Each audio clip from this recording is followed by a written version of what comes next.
our fate, our destiny, what we can hope for is to become compost.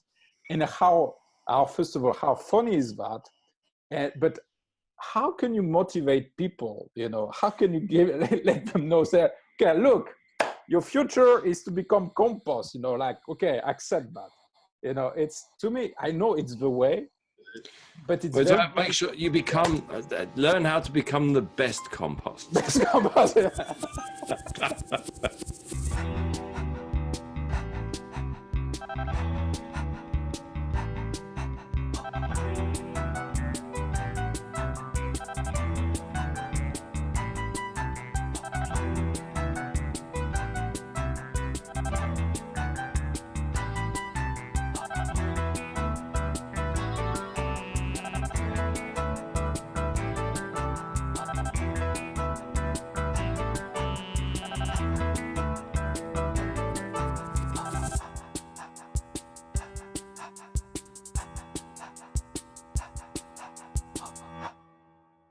John Halstead is a climate activist and one of the co-founders of 350 Indiana-Calumet.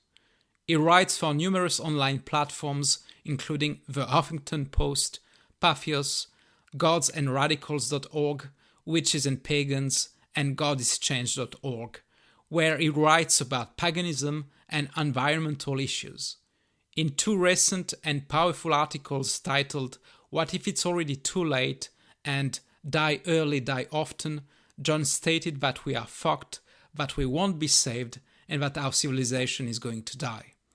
In this episode, John explains how his belief in paganism helped him to recover from the realization that it's already too late to do anything about our own extinction, how the denial of our limitations and our mortality brought us climate change, and what does it mean to die early and die often.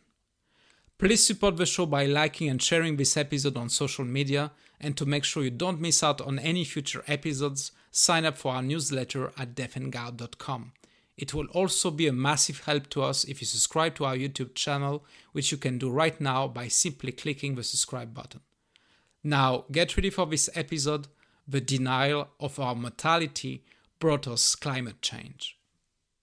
I have to say, John, by the way, you're the first guest who has a tie. we never... I have to go to, I'm a lawyer. I have to go to court in a few hours, so that's why. I thought of you as an activist defending, climate change. I think I've seen some pictures of you demonstrating, and here you are. So with a shirt and the tie. So it's the last thing that I was expected. It's good to break the stereotypes. Exactly. It's good to surprise people, isn't it? I do surprise people. Then I put on my earrings and I put on my T-shirts and go out there and scream and chant. And yeah, people on both sides can't recognize me. So you are in both worlds, because it's so you're an activist, but even more than that, you're also a pagan, or part of a paganism. So I have to say, and it looks a little bit complicated, because it's a non-theistic paganism or pagan. So I think you need to explain this to us. Well, there's as many different types of pagans as there are Christians or Hindus or Buddhists. So, for example, in Buddhism, there's theistic forms of Buddhism and atheistic forms of Buddhism. In paganism, it's the same thing. What people call God, pagans look for in nature, rather than looking for it out beyond the stars or in a being that exists up in heaven. Pagans find that spirituality in nature. That's probably the simplest explanation. Pagans also tend to look to myths and rituals which predate Christianity. They look back to ancient Greeks, ancient Celts, Babylonians, any ancient civilization that predated Christianity, to find stories and imagery and even rituals that express a different way of relating to nature, one that's based not so much in control and domination of nature, but more in terms of living more in harmony with nature. There are pagans who believe literally in gods, multiple gods, and they're polytheistic. And then there's pagans who are atheistic, who don't believe in any god and just see nature as being spiritual or divine. It's confusing even to pagans. So just in terms of that whole atheistic belief, so with the pagans, I mean, so much mythology, religion, whichever category you want to put it in, has this concept of an afterlife. Obviously, so I'm making an assumption here that the atheistic pagans don't see that as a thing. Right. No afterlife. Actually, I would probably say most pagans believe in either some form of reincarnation or nothing. We return to the nature, return to the earth and to the elements, and our body decomposes. There's a kind of reincarnation in that, in the sense that, you know, my elements are going to return to the earth and recirculate through the natural cycles and become something else eventually, become a tree, a bird, but my consciousness is not going to be a part of that. I'm curious about what makes you choose that, because I read a little bit of your bio, and I believe you were a Mormon before you were raised a Mormon, or you had this kind of belief. So what made you switch? I won't even get into all my issues with Mormonism or Christianity, but I lost that faith. And then there were a lot of things that appealed to me about paganism. One was the connection to nature, the idea that I didn't have to believe in anything supernatural, and yet I could still have a spirituality. I could still engage in religious ritual and still find value in religious symbolism, but I didn't have to believe in anything supernatural or in an afterlife or anything like that in order for these things to have meaning in my life. Pagans are pretty non-dogmatic, so you can go to a pagan ritual or a pagan event, and people may talk about their beliefs, but there's no requirement that you have to believe X, Y, and Z. And you can participate. I can participate along with somebody who believes very differently than me, and yet we're performing the same actions. You know, we're performing the same ritual. In terms of the rituals themselves, what do you see as the benefit or the purpose behind the rituals? Bearing in mind, different people with different belief systems would carry out the same rituals. So just I'd be interested to hear more about that. For me at least, and for a lot of, I would say, non-theistic pagans, ritual is a way of connecting to the part of your mind. For ease of use, I would say the left brain, right brain distinction. So it's a way of connecting with the right brain, the part of your brain that doesn't think logically, but thinks more in terms of story, more in terms of symbol, and it's also a way of connecting with other people. When you do that with other people, it's a communal activity, and it's a way of refocusing your mind away from this kind of very egocentric perspective to a more biocentric perspective, where you realize more your connection with the natural world and with the other living beings that are in it. That's the ideal, is feeling of connection with other people, with the planet, and with the deeper parts of yourself that maybe you're not fully aware of on a day-to-day basis. There's two articles that you have written recently about climate change. The first article was about it was titled "What if it's already too late?" And basically the tagline was "We are fucked," right? and then you did a follow-up piece based on this one, and the title of this second article was "Die Early and Often." So these two articles were very, very well written, very profound, very impactful. And you're an activist, you try to do something about climate change and what we have. I think you're part of the free350.org organization or whatever. And it looks like when you read this article, it's just like, too late. We cannot do anything. We're fucked. And the latest article says die early and often. Can you explain us basically the whole rationale?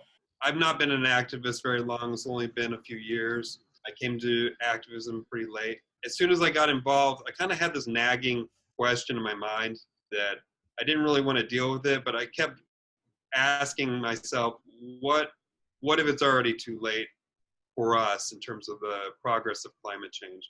I didn't really want to deal with it, but it kept coming up more and more frequently until I really had to ask myself that question, and started looking around. I realized a lot of people were asking this question.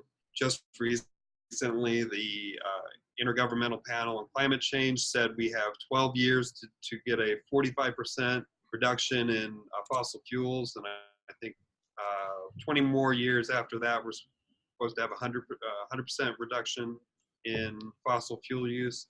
And for a variety of reasons that I lay out in the article, which can be summed up with the word capitalism, we're not going to do that. We're not going to get there. Even if we could reduce to 100% renewable energy, we would also have to radically change, especially here in the U.S., radically change our lifestyles. And people are not going to do that voluntarily. My expectation is that we're going to continue to consume fossil fuels until they are far too expensive to extract. And we're just going to keep going until there's very little, until we've practically destroyed the biosphere and our ability to live on the planet. This will probably happen over a period of century, 2 centuries. I won't, fortunately, be alive to witness the worst parts of it. But coming to realize that it's too late, I actually remembered that I had gone to see a speech by Bill McKibben, who's the founder of 350, at one of the first rallies that I did. And he actually said at the end of his speech, we're not going to win. It's too late for that. Those were his words. And I remember hearing that and thinking, whoa, that's huge to be hearing that one of the most significant leaders of the climate movement. And yet I just kind of pushed in the back of my mind. I didn't want to think about it. It all kind of came crashing down on me until I couldn't deny it anymore.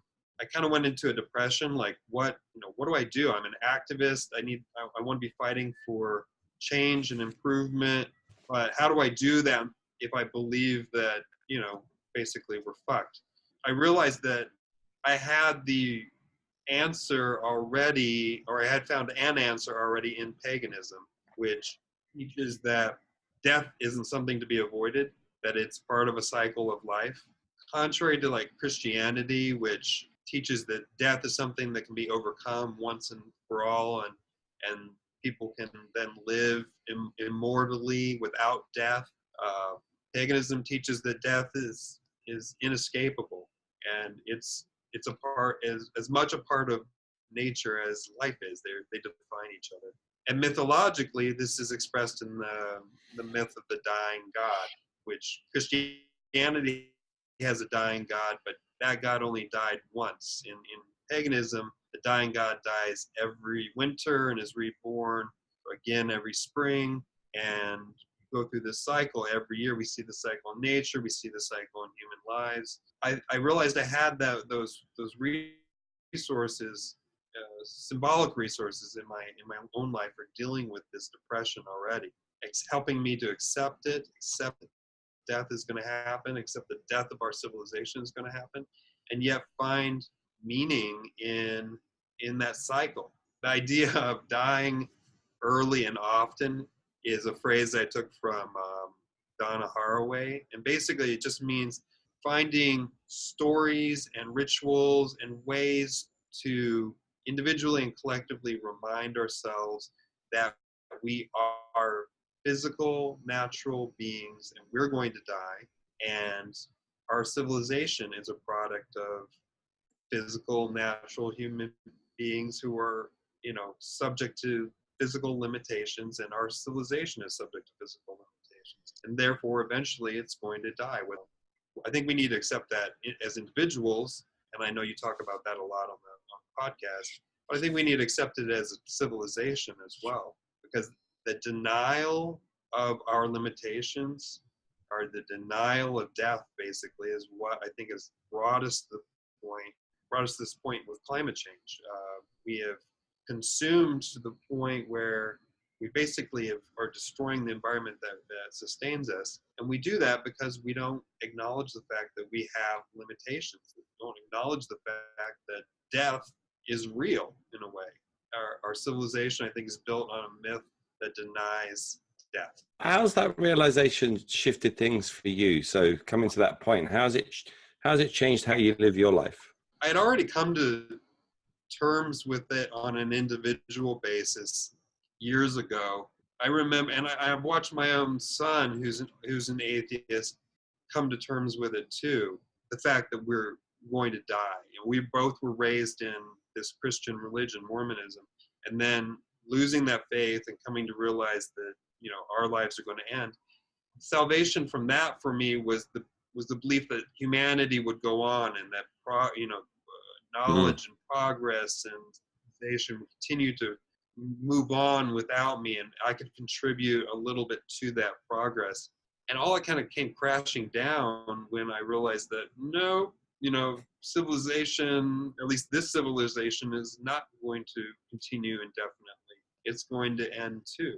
I kind of went through the same cycle of, the stages of grief with this realization that I had with realizing my own mortality. Go through, and I'm angry, and I'm in denial. In fact, all of my activism, I think a lot of climate activism is a form of denial. Ironically, it's a form of not denying that climate change is real, but denying what it means, denying that it means that our civilization eventually is going to come to an end. My new approach, I guess, as I'm coming to accept this, I'm moving out of the depression and more into the acceptance phase, is I'm trying to focus more on the things that are closer to me. And so rather than trying to save the planet, trying to save civilization, I want to try and save something close to me, some people close to me, some species that are close to me. I want to bring my activism more locally, and if I can't save everything, I can maybe save this one little part of it, at least for a little while, And I think that matters. I think that's me. I think you mentioned something about this denial of death. So Ernest Becker. I don't know if you heard about Sheldon Solomon and the terror management theory, how this denial of death pushes us to try to contribute to this culture, because the culture will make us immortal. This is the only thing that will survive. And it's interesting because you mentioned also for the activist part, so for the persons who try to actually fight climate change, they are also in denial. I don't know if I want to make a prescription for everybody, but for me at least, that approach, I was denying what climate change meant. I was actively, I kept pushing it out in the future, saying, okay, well maybe the deadline for us is 5 years away. Maybe it's 12 years away. Maybe it's you keep pushing it out, and eventually I realized, no, we've passed that point, and more importantly, even if it were 12 or 30 years out in the future, it really wouldn't matter, because we are not, as a civilization, we're not going to change. I do think, rather than fighting, there's this language of fighting climate change. At the heart of it, it's almost the same. We use the same language and almost the same sentiment as the people that are, the corporations and the businesses and the governments that are destroying the environment. It's the same attitude that we can fight nature somehow and win, and we can't. We're going to lose that battle eventually. I mean, nature will always win in the end, right? I mean, that's what death kind of is. And so fighting climate change doesn't seem to be the right approach. I wonder what our civilization would look like if we really accepted the fact that we have limitations. You know, you look at somebody who has a terminal diagnosis, and what do they do? They start focusing on the things in their lives that really matter and that really bring them joy and really connect them with other people. I wonder what our civilization would look like if we all could do that, you know, or if as collectively, if we could do that, we could focus on not on this hope of an infinite progression into the future, but into the things that matter right now, here in the present, other people, other living beings, love, beauty, these things matter, and these are the things we should be focused on and trying to protect. So yeah, I do think that with activism, if, for me at least, that means looking more locally and more proximate to myself for ways to do good. Because what you just said there, if you were to extrapolate that out, it's how about if everyone just tried to save themselves in a weird sort of way, the difference it would make. Right. So rather than constantly focusing around everything else around us, is just if we all focus just on saving ourselves and doing the right thing, then that alone, I mean, that's a massive shift. But it's, as you said, the language used on both sides, it's the language itself is adversarial, which leads to adversarial approaches, thinking, perceptions, behavior. You know, there's this movement, it's called Extinction Rebellion, right? It's exactly what you described. You know, it's basically people refusing to die because of climate change, and they say, okay, we will become extinct, but you know, let's fight that very, very, very hard, like disobey, let's fight, let's demonstrate in a very hard fashion, you know. And it's exactly, I was thinking about this movement, and it's exactly what you described. It looks like it is as violent, well, in spirit, I guess, because they preach non-violence, by the way. But the way that they act things, or the way that they incarnate the movement, looks as violent, and I will put like real quotes on this one, as what they fight for against, what they fight against. It's just like, it's almost like two party fighting like that. And I really love what you say about if you look at your mortality, if you become aware that we are part of nature and it's a cycle, there's something that opens up. And I think it's the acceptance stage that you described, is we need to be open to accept this mortality. And something else, you know, I love this question, what kind of civilization would we be if we were more connected to nature and our own mortality? You know, what would we look like for us? And I had a very last thing that I wanted to say, because in the second article, you mentioned we are dying, the dying gods. You know, you mentioned that, but you mentioned about something about becoming compost. That was basically our fate, our destiny. What we can hope for is to become compost.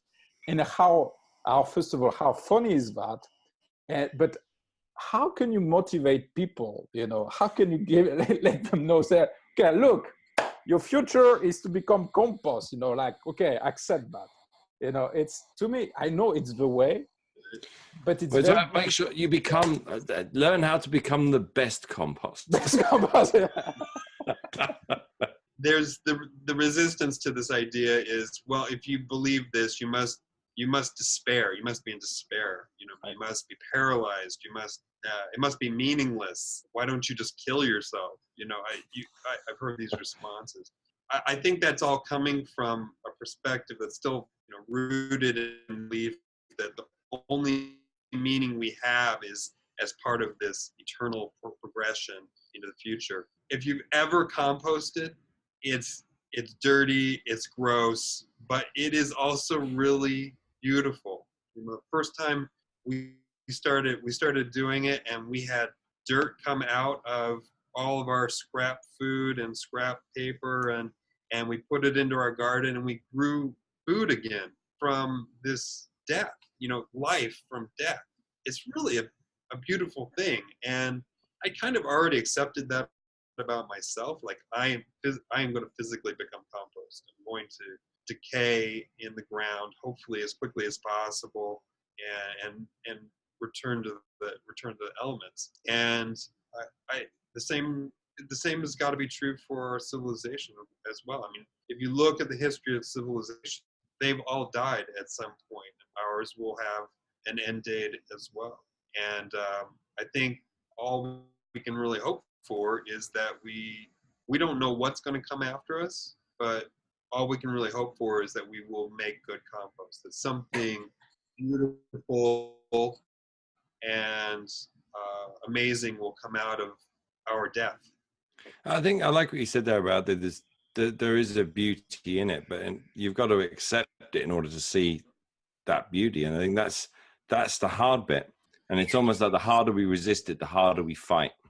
We almost subconsciously focus on things beyond our control because that almost justifies our failure to deal with the things we can. And the reason we don't look at those is because it brings us closer to that acceptance of where it all ends. It's a weird sort of system going on.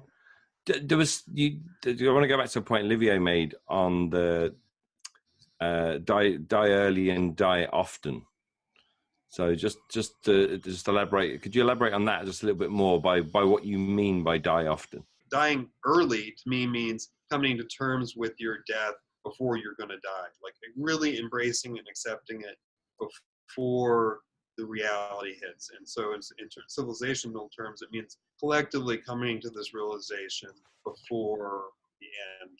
We're here at the peak of we're here at peak oil, and everything seems to be running smoothly from some people's perspectives, and but coming to realize that we are on track to die, and we have a terminal diagnosis at this point is what it means to die early. Die often to me means finding practices, whether it's storytelling or religious rituals or what have you, that will keep bringing you back to this realization. It's not a one-time thing, because I'm still immersed in this culture that is telling me something else. It's telling me the opposite, that we're not going to die, that we can keep on doing like we're doing, and he's going to change.